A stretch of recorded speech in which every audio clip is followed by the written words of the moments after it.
কিয়ামতের দিন যারা পিঁপড়ার আকৃতিতে উঠবে।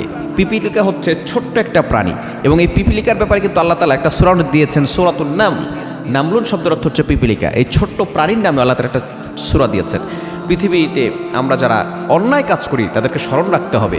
কিয়ামতের ময়দানে আল্লাহ তাআলা কিছু মানুষ এমন আছে যাদেরকে পিপিলিকার মতো ছোট আকার ধারণ করিয়ে তাদেরকে উঠানো হবে এবং তাদেরকে অপমান করা হবে, লাঞ্ছিত করা হবে। গোটা বিশ্বের সকল মানুষ আদম আলাইহিস সালাম থেকে নিয়ে সমস্ত মানুষ যারা দুনিয়াতে এসেছে সকলে উপস্থিত থাকবে এবং তাদের সামনে অপমান করা হবে, লাঞ্ছিত করা হবে। তারা কারা?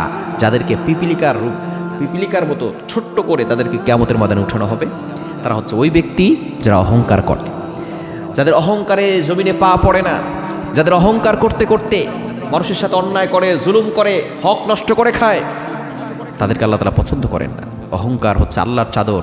আল্লাহর চাদর নিয়ে কখনো টানাটানি করবেন না। আপনি এক জায়গার মালিক, সেই জায়গায় কিছু কাজের লোক রেখেছেন, আপনার একটা চাদর আছে, এটা আপনার খুব ভালো লাগার চাদর।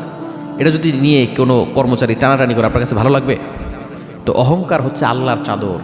আল্লাহ চাদর নিয়ে যদি আপনি টানাটানি করেন, কেমন যেন আপনি আল্লাহর সাথে যুদ্ধের ঘোষণা করতেছেন। খবরদার অহংকার করবেন। এই অহংকার মানুষকে শেষ করে দেয়।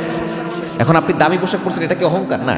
রাসূল সাল্লাল্লাহু জিজ্ঞেস করেছে, ইয়া রাসূলুল্লাহ, দামি পোশাক পরাকে অহংকার? বলেছে না। অহংকার হচ্ছে সত্যকে অস্বীকার করা এবং মানুষকে ছোট করা। আপনি মানুষকে ছোট করবেন না। আপনি যদি মানুষকে ছোট করেন, আল্লাহ আপনাকে কিয়ামতের ময়দানে পিপিলিকার মতো ছোট বানায় দিবে।